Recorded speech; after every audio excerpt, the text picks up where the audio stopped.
Thanks, Sonia. It's so good to be with you. Quick question for you. Is there anybody here who started ministry in the 1990s? Quick show of hands. A few of you. How many of you were pre-1990s? Hands up.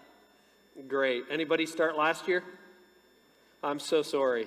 That's extremely difficult. So a lot of what I'm going to share with you, this morning we're going to talk about church. Tonight we're going to talk about you.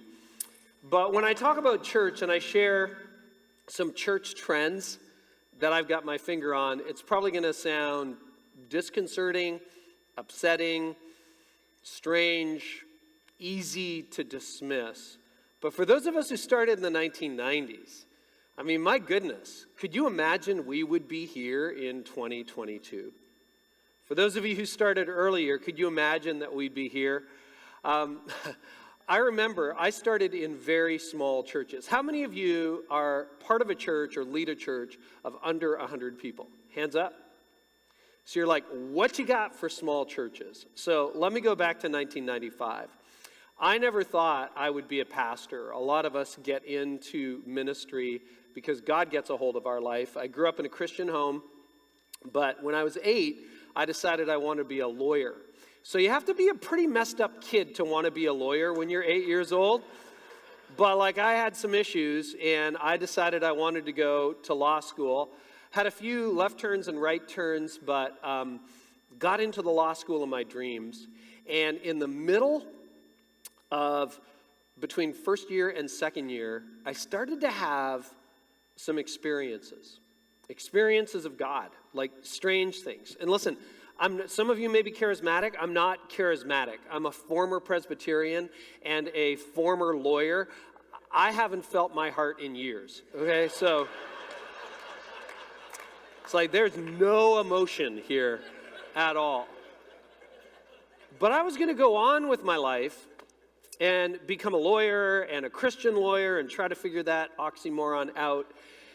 And I had a series of dreams that happened that if we had all day to talk about, which we don't, I will be on time, I would tell you about them, and they convinced me that maybe God had something else in store for my life. Being a Reformed person, I was very skeptical of any revelation, so it took me years to like test it and then test it again and test it with wise counsel and say, nah, I'm not going to go into ministry. Because I also knew at that time, I don't have the gifts for ministry. Like I'm wired as a lawyer, I'm wired as a leader, I'm wired in a very different way. Actually, last Sunday, this is recent history at our church, my lead pastor, Jeff Brody, I became founding pastor about 7 years ago of the church I planted. What is a founding pastor job description? It says, you used to be important. That's all it says, okay? So I'm now the founding pastor, but we still go, we still support, we still attend, we're in small group and the whole deal. He was teaching on spiritual gifts, and I'm like, wow, I haven't done my spiritual gifts in a number of years. So yesterday, I filled out my spiritual gifts profile. At the top is leadership, and right under it is teaching and evangelism and hospitality. And you know what my bottom 2 gifts are? Prayer. I'm sorry. Obviously, 25 years of ministry did not rub off on me. And at the very bottom, mercy.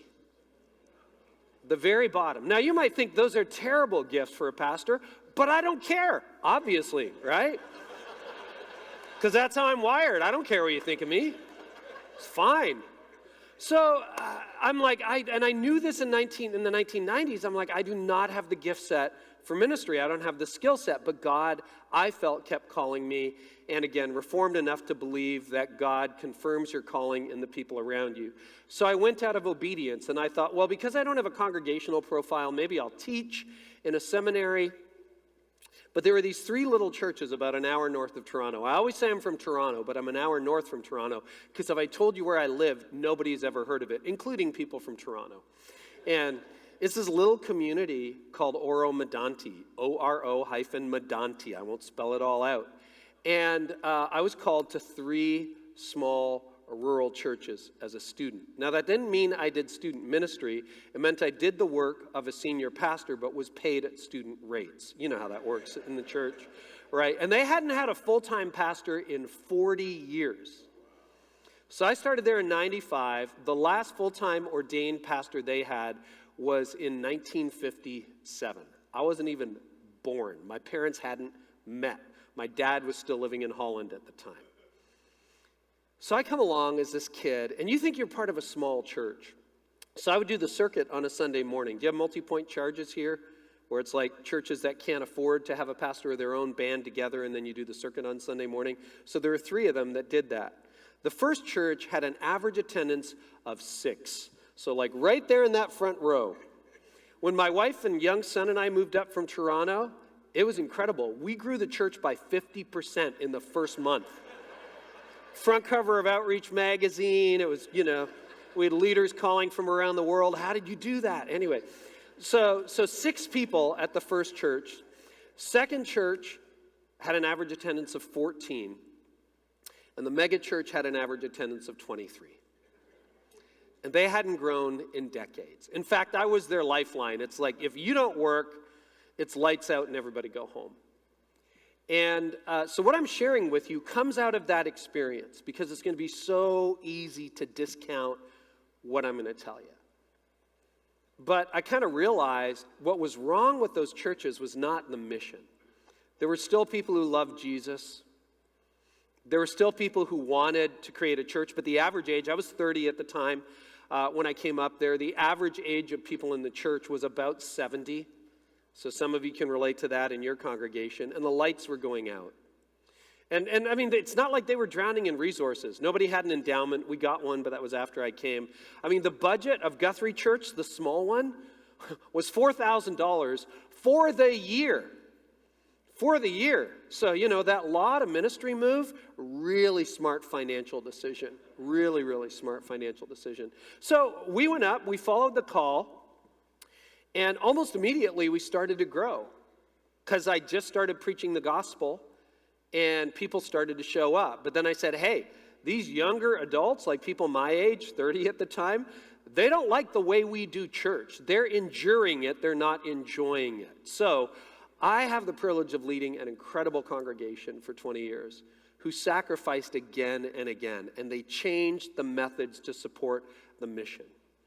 The music wasn't very good, and they said, but we like the music the way it is. And I'm like, well, in a township of 20,000 people, there's 6 of you who like the music the way it is. There's my mercy gift coming through. I mean, those board meetings were a blast and a half. And I, the music was so bad at one of the churches that I was in the choir. Like, that's how bad it was. And I'm like, guys, you need people who can sing to lead music. You need people who can lead in leadership positions. And so we started a wholesale transformation. And within 5 years, we went from a very traditional, very sleepy, very rural, old style of ministry to what was the seedlings of what would become Connexus today. About 12 years into our time there, we decided to start over again as a non-denominational church and became the first Canadian North Point strategic partner. And today, when I stepped out of the lead pastor role in 2015 to focus more on this and to also hand things over to the next generation, we were a church where 3,000 to 4,000 people legit called us home, and an average attendance of over 1,000 on the weekends. And so what I'm sharing with you today, what I'm going to share with you, comes out of that experience. And I'm going to try to localize it. And you're going to be saying, this doesn't apply, we're a small church. This doesn't apply, we're a local church. This doesn't apply, we're a rural church. I get rural. We have cows for neighbors. Okay, so, and some of them got baptized too in the mix. So, this does work, but we're at a critical moment in history. Like in the 1990s, working from home has become a thing in the last few years, thanks to COVID. I was working from home since 1995. Why? Because the churches weren't heated during the week. That's why. And we couldn't afford it. So I worked out of my unfinished basement. I put an IKEA desk in the corner that I got when I was in 11th grade, and I worked out of that. And I'm still working from home. We were just ahead of the curve. In Canada, unlike the United States is becoming a post-Christian nation. Canada has been there since I was a child. So it's sort of like this is a voice from the future. But what I want you to do is I want you to enter into a thought experiment for the next 30 minutes. And I want you to imagine that it is not 2022, but that it's 2032. And that we're standing here a decade from now, and we're looking back at what happened in the 2020s. Does that make sense? And in the same way, that wouldn't it have been staggering in 1995, 2005, even in 2015, to get a preview of the future and go, oh, that's what's going to happen? We need to get ready. Now, some of what I share might not happen. Might not. I don't know. But I think if we're prepared, we'll be in a much better position, because we haven't really been prepared as the church.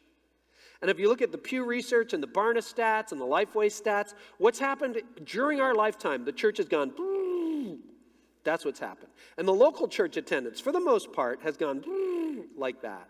So, let's play the thought experiment. Imagine it's 2032. Here's what happened. And I want to share 7 trends. Number 1, leaders who kept looking back never moved forward. Leaders who kept looking back never moved forward. And it is so tempting to look back right now. I talk to church leaders all the time. You know what I keep hearing? I keep hearing it's like, we're just not where we were in 2019. 2019 died 3 years ago, almost 4 years ago. And I get it. It was amazing. Like maybe some of you were growing. You had worked so hard to get to where you were in 2019. And then the pandemic happened. And then people left. And then people got upset with you over vaccines or no vaccines or masks or no masks or over whatever. And they left. But that's like ancient history. You have a new church. And I think this next decade, by 2032, there are going to be churches that look back and say, if only it could be 1985 again. If only it could be 1992 again. If only it could be 2019 again. But those churches will never move forward. And by 2032, here's what's going to happen. I don't know whether you saw the massive Pew Research study that got released maybe 2 months ago. It's worth your attention. Just Google church attendance Pew Research. You know what's going to happen by 2032? Christian America will die. And I'm not saying that that's a good thing. I'm just saying it's happening before our eyes. That's why it's not the way it used to be. And that Pew Research reports that Christians will be in the minority by 2050 in America under most scenarios. Now, why will be in the minority? Because of the rise of Islam? Because of the rise of Buddhism? Because of New Age spirituality? No. You know why? The number one religious group in America by 2050 will be the nuns. You know who that is? It's our kids and our grandkids. It's the generations that are deconverting. And I know that breaks your heart, and some of you get on your knees every day and you pray for your kids and you pray for your grandkids. But Christian America is in the process of dying. And I'm not here to pass judgment. I'm here to say it's simply happening. And I don't care whose research you read, the rise of people who profess no religion is accelerating rapidly. And by 2032, that's going to be even more intense than it is today. So what do you see? And we're seeing this right now in real time in 2022, and we'll see it beyond. The question by 2032 will be this: did your church fight for conservative political values or advance the Christian gospel? What we're seeing right now is the rise of what I might call the partisan church. And the partisan church is, you can come here if you vote a certain way. Now, nobody says that. That's not in a constitution. But it's clear that if you vote this way, you don't belong. You're not like us. And I'm not trying to assess your values. But I am saying, what is the church about? Because the way I read Scripture, Jesus didn't spend a lot of time talking about the Supreme Court or about who's in the White House or who's in the governor's seat. Because he said, well, go tell that fox Herod. I mean, Jesus could have, there was this disciple, there were a couple of disciples named Simon. There was Simon Peter, who we all know about. But who was the other one? It was Simon the Zealot. And you know what the Zealots were? The Zealots were a political faction. They were a political religious faction. And Zealots believed that when the Messiah came, the Messiah would overthrow the government in Rome and proclaim a messianic state, a Jewish state. We're going to take back the White House. We're going to take back the world government. We're going to put a a Jew on the throne. What happened to Simon the Zealot over the 3 years he was with Jesus? It's like there's a whole other kingdom. You know what Gen Z is looking for?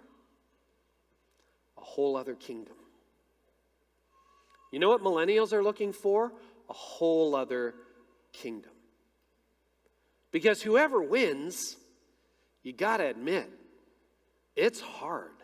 Whenever the church and politics have been fused, it doesn't go particularly well. And the next generation is looking for an alt kingdom. And what that will look like in your church is that people who vote differently and think differently are sitting next to each other in church on a Sunday morning. And they're getting along because there's something bigger and more powerful uniting them than how they voted last Tuesday or in 2024. And I think what you'll see in the next decade is a little surge in political or partisan churches. It's like, we got to take America back. We got to do this. Or on the progressive left, right? We're going to do this. We're going to do that. I think they'll surge. It's a temporary blip, and then they will plummet.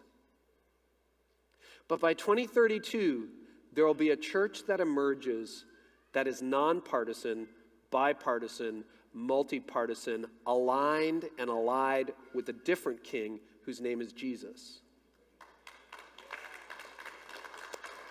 So where's your church? See, getting back to the 2010s or the 1980s wasn't a vision. Getting back to Christian America isn't a vision. Moving people forward is a vision. And you know how America will be Christianized in the future? When little church after little church and the next generation and the generation after that declare Jesus as king and share it with their neighbors, and some of them get elected to office, not with a partisan agenda, but with a different agenda. And it'll look very different than it looks now. That's trend number one. Trend number two. Churches, and this is where it gets weird, so I want to customize it, but churches are now digital organizations with physical locations. I was here for your business meeting this morning, standing at the back, and you guys are already on this. Because a lot of people are like, I get this all the time, because I sort of talk about digital church a lot, maybe too much, and I talk about it too much, because so many churches are like, we just want everybody back in the building, So we'll talk about getting back in the building in a moment. But imagine being a digital organization with physical locations. And you guys already did that this morning. Like imagine 5 years ago saying we're going to have virtual voting and then people watching online and they'll be able to vote too. And you'd be like, what? What are you even talking about? And then the pandemic hit and now you're like, all in favor? In favor. Right? Any opposed? Nope. The internet's here to stay. Now, we got forced into that. Only 30% of churches were online when the pandemic hit. One of the last things I did when I was lead pastor of Connexus was oversaw the construction of our broadcast location. And, anytime you do a building project, and a lot of you have been involved or led those, you always have less money and less square footage than you wanted. So I'm like, okay, these are our resources. We built out 26,000 square feet. I thought, where do we spend our money? So this is 2014, 2015, we're designing this facility. I said, we'll spend our money here on the stage. We'll overinvest in AVL, audio-visual lighting, because even in 2015, I had a sense that more people were going to access our ministry through the lens of a camera than a chair in the auditorium. So when the pandemic hit, we flipped a switch. Now, it was traumatic, it was surprising, it was shocking. We've never lost access to our building in my lifetime or my parents' lifetime, but we were ready. And this is going to revolutionize church in the next decade. So two phenomena are driving this. Number one, declining attendance and decentralized attendance by 2032 have produced a new reality. Declining attendance we already talked about. What is decentralized attendance? It's happening right now. For those of you who are watching online, it's decentralized attendance. That's what you're doing. And you get to watch from your home. Maybe some of you gathered in a church basement to watch this. Maybe some of you are at a coffee shop watching the live stream, whatever you are. So you're here, but not really. And that will be church in the future, even for local churches. Even in a place like Oro-Medonte, I ran into a couple. I was at my physical trainer's house, my gym trainer's house for the first time Saturday night. He's like 29. Him and his fiance or his girlfriend, they were watching our church digitally for years. I didn't know that. Now, do they count? Do they not count? I think God works where the gospel is preached. So you see those changes happening. Now, what happened by 2032 is that a decade ago, future-thinking pastors realized the best answer to the question, should ministry be digital or physical, was simply yes. Yes. See, we've made it binary. What if it's just yes? Now, I know it's hard to give up on our traditions, but here's the reality. Dying churches by 2032 saw digital as an obstacle. They're like, well, if we live stream, people are going to leave. They already left, okay? They're gone. And if you shut down your live stream, guess what? There's a million other churches that have a live stream. It doesn't depend what you do on Sunday with your digital presence. Let's throttle back on social because we want people in the building. There's a lot of other people on social media. So what you do as a church, that back door has been wide open for years, and people have walked through it. That ship has sailed. Growing churches realized it was an opportunity, because here's why. Everybody you want to reach is online. Now, I get these questions from church leaders all the time. It's like, well, what about people who don't have the internet? You mean the 2%? You're focused on the 2% of people who don't have internet? What about people who don't have smartphones? You're focused on the few people you know that don't have smartphones? Because I promise you, millennials and Gen Z, they're on the internet. And they have smartphones. And you want to reach them? Here's your opportunity. Third trend. By 2032, the majority of attenders are no longer in the room. Again, a perfect model for it. Right now, from what I understand, there's probably a few more people in this room than there are watching online. Give it a decade, it'll flip. Years ago, when it was still in California before Fallon, I took my son when he was a teenager. We did this road trip to California. And we got to see The Tonight Show with Jay Leno. Some of you remember that. Live taping. Do you know how small that studio audience is? It's like 200 people. That's it. Really small. Tracy Chapman and Samuel L. Jackson that night. It was really intimate. But millions of people watched that show. The same thing's happening in church. Not that church is a show. It's not. But the majority of attenders are just not in the room. So throughout the 2020s, 5 things shifted out of centralized facilities. You see this happening already. Work, shopping, food, fitness, and entertainment. When I met my trainer on Saturday night, I've been in this Ditch Your Dad Bod program. You can see my nice dad bod. Anyway, and I've been in it since May, lost about 15 pounds, been working out every day. Guess what? I had never met him in person until Saturday. Gathered in a gym, did a 2.5-hour muscle camp. I almost had to cancel today because I was dead, but we survived. Went for dinner at his place. And the majority of attenders are no longer in the room. He coaches over 150 of us off his phone. You look at Judah Smith, Church Home. You look at Michael Todd, Transformation Church, thousands of people from around the world. They bought a stadium. It's not big enough to hold all the people. So the majority of attenders are no longer in the room. Dying churches confined ministry to their buildings. They said, if you're not here in physical form, you don't count. Growing churches didn't. So the number of people participating in the mission who are not in the building Sunday by 2032 will greatly outnumber the people who are in the building. I do a leadership podcast. So every Wednesday I sit down and interview world-class leaders. I had the privilege this summer of interviewing Malcolm Gladwell, something I was really excited for. Now, that came up real quick. I emailed him one week. I was on with him the next. And I don't know, 50,000 people, maybe more, have seen that interview or heard that interview in the months since then. But if I had said, hey, everybody, I'm interviewing Malcolm Gladwell next Wednesday at 1 o'clock, come to my house, we would have had 18 people who were able to make it. First of all, most of my listeners don't even live in my country. They live here in the United States. Secondly, I live in the middle of nowhere. I'm hard to find. Third, I work out of my basement. I can only seat 4. So we had the conversation, but we invited tens of thousands of leaders into it, and I wasn't worried about them not being in the building. And this is really important.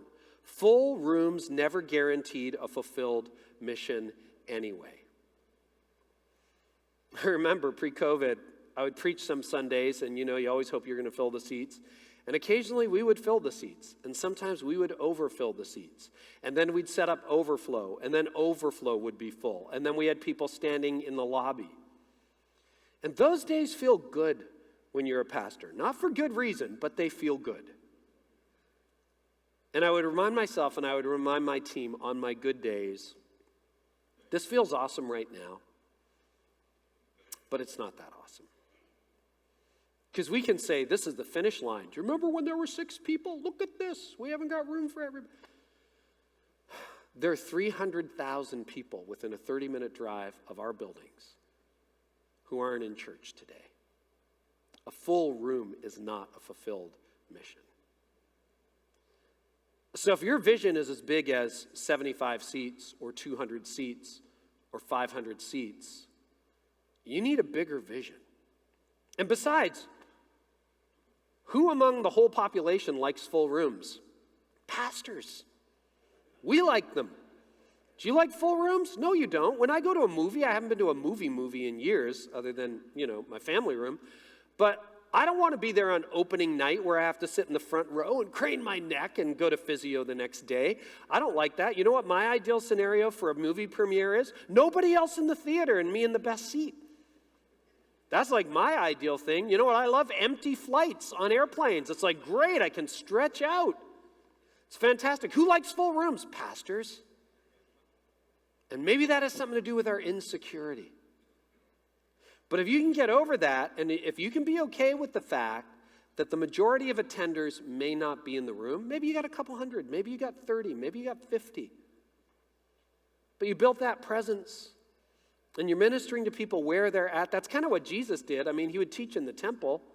He would teach in the synagogue. But then he would go from house to house and to mountains and boats and just show up where people are at. I think it's Dave Dummett, the new pastor at Willow Creek in Chicago, who said, we used to spend millions of dollars to reach thousands of people. Now we can spend thousands of dollars to reach millions of people. There's truth to that. There's truth to that. That's what digital makes possible. So here's a paradigm shift. Pastors of dying churches use church online to get people in the building, while pastors of growing churches use their buildings to reach people online. So think about that. What does that mean? If you're in a dying church, this is how you're using digital. Hey, you guys, you need to get in here Sunday morning at 9 o'clock, 11 o'clock, 10:30. You need to be in the room. Don't miss it. Oh, you missed it. Hey, make sure you don't miss next Sunday, da-da-da-da. You know what pastors of growing churches do? Hey, whether you're in the room watching us online, we're really glad you joined us today. We hope Jesus meets you where you're at. Back to the podcast example. We just passed 25 million downloads this fall. If I was relying on 25 million people to come to my house, I'd be waiting a long time. But if I can use the basement studio I built at my house to reach people online, it's a different story. Now we'll talk about the local church because I can see a lot of you checking out. But remember where we started. 6 people, 14 people, a $4,000 budget. By the way, did you know one of the growing trends in media is not to have fancy studios and lights and stages. It's to pull out your phone and be as amateur as you can be. Follow what's happening on TikTok. It is not high production. It's not high value. It's not. If you have one of these, you can do digital ministry, and you can do it well. And most of us have one of those. Okay, 4th trend. On-demand access has greatly surpassed live events. So, in the 2020s, dying churches still operated like cable TV in the 1980s. How many of you watched Seinfeld when it first came out? In the 90s? Anybody? Yeah, I did. But you know what happened with Seinfeld, right? If you missed Seinfeld, you missed it. If you weren't home Thursday night at 9 and you forgot to set your VCR or PVR, you had to what? You had to wait until next summer to maybe catch that episode in reruns. Now, of course, that world doesn't exist. It died. But most of us, that's how we operate as church still. We're saying, hey, there's something really scarce, the message, and if you don't get there Sunday morning, you're going to miss it. And then, oh, you missed it. I know churches, and I plead with leaders. They're like, we're taking our stuff offline because we want a live event. It's like, great, so you want fewer and fewer people to hear the gospel every year? That's what you're trying to do? I don't understand it. But you can reach more people if you approach it fundamentally differently. Now, growing churches started operating like Netflix and YouTube. There's a guy named Mike Todd in Tulsa, Oklahoma. Some of you may know him. And when he took over Transformation Church, it was 400 people. And he overinvested. He's like 35 now. He overinvested in cameras because he thought one day, kind of like I did back in 2015, maybe people will watch us on the internet. He did this series in front of a couple hundred people called Relationship Goals, and they put it online on YouTube. And one day in 2017, a little church of 300-400 people, somebody tweeted, remember Twitter? Tweeted out a link to his sermon, and it went viral. And then it caught on YouTube. And suddenly there were millions of people watching this pastor of a little tiny church in Oklahoma preach a series on relationship goals. And then more people showed up, and then more people, and then hundreds more, and then thousands. And now Transformation is one of the biggest churches in America. Because Mike understood that more people are going to watch a message on demand like Netflix and YouTube than they are in real time, and that doesn't bother him. Growing churches realize that on-demand reaches people when they're ready, not when you're ready. Huge distinction. Okay, trend number 5. Growing churches shifted their focus from gathering to connecting. By the way, we're going to see if we can make these slides available to you in some way. So don't worry if you miss a point or whatever, we'll try to get them to you. I also have a blog version of this. On my website, just search CareyNieuwhof.com, 7 Trends 2032. You'll find it, and it's a summary of what I'm sharing with you today. Number 5, growing churches shifted their focus from gathering to connecting.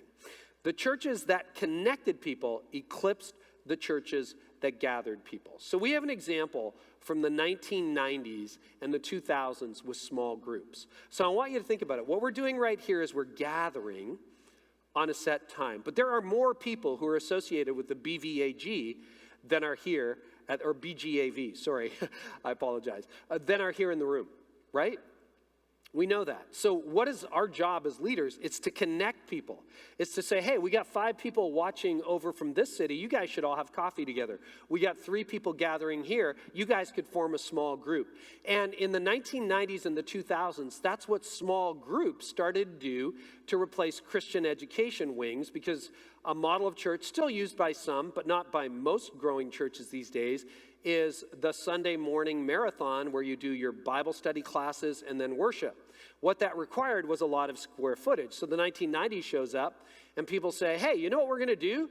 Before Airbnb and Uber, we're going to Airbnb and Uber small groups. So we don't build space like a hotel. We're going to use your space, your home, and connect people in home-based small groups, and it started to work. By 2032, that will be the trend, I think, with micro gatherings with churches.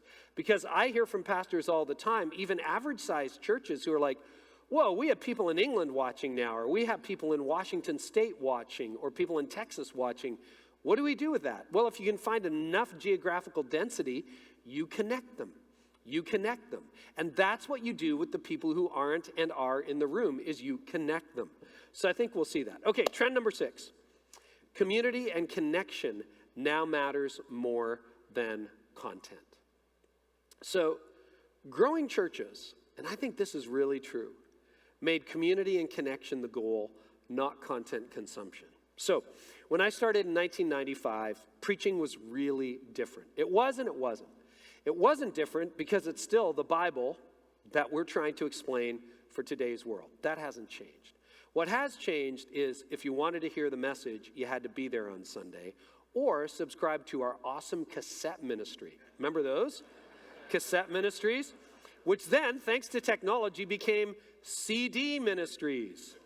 And now, of course, we have social media and the internet and YouTube and live streams and all that stuff. But what happened was content was scarce. If you wanted to hear the Word of God preached, you had to be in the room. It was the same thing for those of us who remember landlines. Local calls were cheap, long distance was expensive. It's a model based on scarcity. When your cell phones first came out, remember you could call evenings and weekends? It's like, call me after 6 p.m. This is expensive. Click. Right? And what happened? This is scarcity drives value. So because we couldn't create our own network, AT&T and whoever, Ma Bell, made sure that we paid through the nose. And then competition happened. And suddenly, okay, no more evenings and weekends. Okay, all your calls nationwide are included. And then the race became text messages. And now it's unlimited texting. And then it was data. And we're soon getting to unlimited data. Well, the same thing has happened with the message on Sunday morning. It used to be scarce. Now it's everywhere. If I miss Sunday, I'll catch it online. And if you don't put it online, I can listen to anybody, anywhere, anytime. So it's different. That's why the goal shouldn't be, I'm going to out-preach Craig Rochelle. That's a hard goal, okay? Good luck with that. I'm going to out-preach, insert the name of your favorite preacher. But maybe the goal is, you know what? The goal of my content is to get you to come to Christ. But it's also to connect you in community. What is the Christian faith at its heart? It's not consumption. It's relationship. Love the Lord your God with all your heart, mind, soul, and strength, and love your neighbor as you love yourself. What is that about? That is about relationship. In relationship with Christ, in relationship with your neighbor, in relationship with yourself. So if content, and this is your unique advantage as a small church, if your content pushes to connection and community, here in Evansville, here in Hampton, here in Norfolk, here in Richmond, because the giga churches aren't coming to your town. I promise you, there's no mega church eyeing Oro Medonte right now for relocation. We can own, nobody should be able to out-community the local church. And nobody should be able to out-local the local church. And nobody should be able to out-relationship the local church. So if you make the goal, not the ultimate goal, but one of the goals of your communication, connecting people in community, amazing things happen. Okay, we're going to skip to point number 7, if we can do that. Growing churches staff for digital, and this is the final trend. Dying churches kept staffing for a world that no longer existed. One of the top questions 2 years ago is, for those of you who have staff, what do we do with our staff? I mean, we're so set up for events. What do we do? Some people furloughed staff. Some people made up job descriptions. But when our buildings reopened, and depending on where you live, that could have been 18 months or 18 minutes. You go to Texas, they were closed for 18 minutes, and then they reopened again. But, depending on where you were, a lot of people just snapped back to the old staffing model. And speaking of Craig Rochelle, I remember talking to Craig a few months into the pandemic, and I said, Life Church pioneered church online, and Craig was trying to get people back in the building too. Oklahoma opened up sooner rather than later. I'll never forget what Craig said. He said, I'm 100% in on digital and 100% in on in-person. And I think that's true.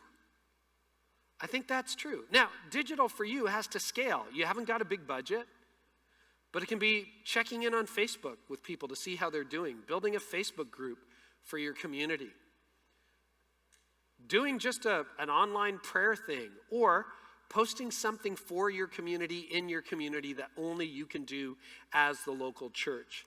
Dying churches kept staffing for a world that no longer existed. Growing churches didn't. And so growing churches were 100% in on digital ministry and 100% in on physical ministry. And if you're like, okay, that's great, I don't have any staff. Neither did I for a number of years. So you know what you do? If you've got somebody under 30 in your congregation, you have a few of those people, someone's going to be really good at digital. And you might be surprised, you may have a YouTube influencer who attends your church, or a TikTok sensation in your church. That can be their mode of service. Do you know how many people are sitting on the sidelines? Their day job is tech, but at church they're like, oh, you guys don't need my skill set? Lean into them. And if they're younger, they're probably going to be tech savvy.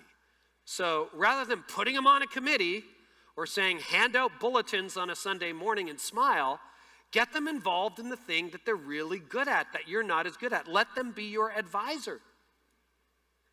And set them free. And get them to connect with the next generation. And then make the goal of all staffing community and connection. In person, we want you to feel welcome when you're here. I really believe this, and I wish we had more time. But I think when people show up in person now, they want it to be a warm, welcoming, personal experience. They don't want to be treated like a number. They don't want to be ignored. I was speaking in Chicago at the Global Leadership Summit pre-event this year, and I realized, because I'd taken the summer off from speaking, I forgot my shirt. You definitely do not want to show up without a shirt at a speaking event. I had a t-shirt, but I didn't have a good shirt. So I'm like, oh my gosh, I'm speaking this afternoon. I haven't got time to order one online and have it delivered to the hotel. I got to go to a mall. And so I went to a mall. Remember those? I found one. And I went into the first store, and the guy was fantastic at service, but he didn't have any selection. He's like, I've got this fancy pirate shirt. I'm like, no, not going to work, not going to work. And so I went to another store, and they had a great selection, but terrible service. Now, I found myself a shirt that fit, and I got to the event on time. But you know what I wanted? Because I know what Amazon's going to give. They're going to give me a shirt same day or next day. But when I show up in person, I want you to care about me. I want you to look me in the eye. I want you to learn my name. I've been scoping you online for a while. Even in the smallest village or hamlet, nobody attends your church anymore for the first time without having checked you out online or being on the arm of a friend. And when they show up, go deep. Connect with them. So maybe that's a glimpse of what we can expect from the church in 2032. And if we change our methods, we'll preserve the mission. Thank you.